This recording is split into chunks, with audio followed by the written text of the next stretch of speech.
And welcome back to the Kiosk Presents. Join me today is Gareth Evans. He's director, writer, and editor to a whole bunch of films, but his most recent film, The Raid 2, is coming out very, very shortly. It's already hit some theaters, but it's coming to Buffalo very, very soon. Thank you so much, Gareth, for joining us here on the Kiosk Presents. You're welcome. Thanks for having me. Now, for those who haven't seen it yet, it was fantastic, by the way. All right, what is the film about? The Raid 2 picks up about 2 hours worth after the Raid 1 left off, where we see our main character Rama, who's a member of a SWAT team, delivering a box of tapes which is just incriminating evidence against the corrupt officials, linking them to the mob and corruption within the police force in Jakarta.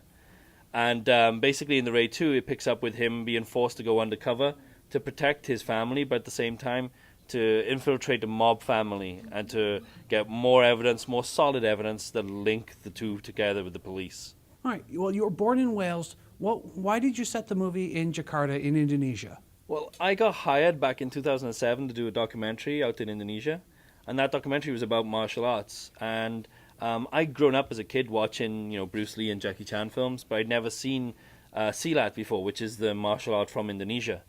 And so after doing that documentary back in 2007, I decided to move out there. So now I've been living out there for like 7 years nearly. And the benefit of doing that documentary was not just that it introduced me to a new martial art, but it introduced me to a whole range of different cultural and philosophical teachings that are based there in Indonesia. And thankfully it also introduced me to Iko Uwais, my lead actor in my films, who just happens to be incredibly skilled at beating people up in a lot of different ways. As anyone who sees this movie will definitely appreciate, one of the things I really appreciated, you didn't assume that people watching the movie were dumb. You didn't spell everything out. There were a lot of things that were very just assumed that the audience would pick up on, and that actually made you think more about what you missed when you go through it. And I can't wait to see it again for exactly that reason. Oh, thank you. Yeah, I guess in a way, like one of the things I wanted to kind of play around with was certain editing techniques that I kind of borrow a lot from like older movies. So a lot of the opening sequence where we kind of play around with chronology, I was watching a lot of Borman films like Point Blank and Peckinpah films like The Getaway, and trying to kind of find like a way of telling this sort of introduction to the second film by dealing with different characters from the first movie, but in this sort of like weird sort of non-linear fashion in terms of the editing style. Now, I definitely heard a lot of people comparing you to Kurosawa. I know it might be a little overwhelming to be compared, but was he an influence for you? Huge, yeah. I didn't expect that one to get thrown in then. He's a huge influence on almost any filmmaker really that's working today. I mean, the legacy of his films, especially like Seven Samurai and Yojimbo and Sanjuro, it's so incredibly huge on us. I guess in a way, if I hadn't seen Seven Samurai, I wouldn't have set that prison riot in the mud. And after shooting 8 days in the mud, I kind of wish I hadn't, really, because it wasn't the most pleasant, extreme shooting experience of my life. But a lot of different filmmakers kind of, they have a big influence on you as you start to kind of learn your craft and figure out who you are yourself. So yeah, a lot of those guys tend to kind of appear in the list. Now, you directed, you wrote, you edited. Do you ever feel overwhelmed with everything that you had to do to make this movie a reality?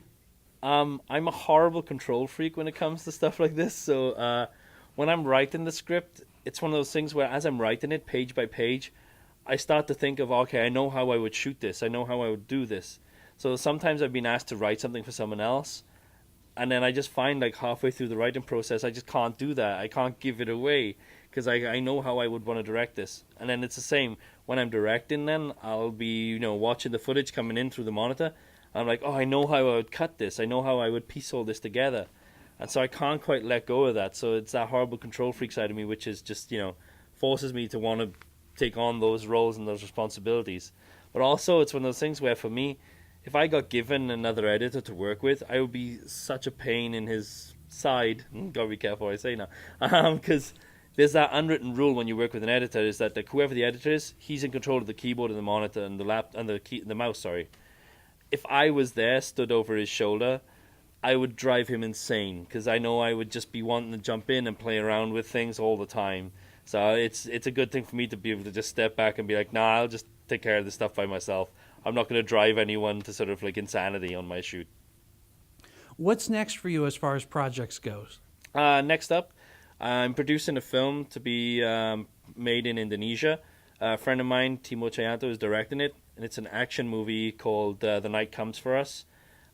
Basically, we're about to start production on it later on this year, hopefully finish next year with everything in post-production. And then next year, I'm working on developing 2 more projects, one in the US, one in the UK. One is with Universal and one is with MRC. And so whichever one of those goes first, that'll be the one I do next, and myself as a director. Right.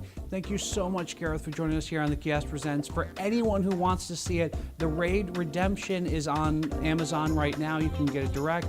Otherwise, Raid 2 is coming out at the Amherst Theater locally. There's going to be other theaters playing it as well. Feel free to look them up.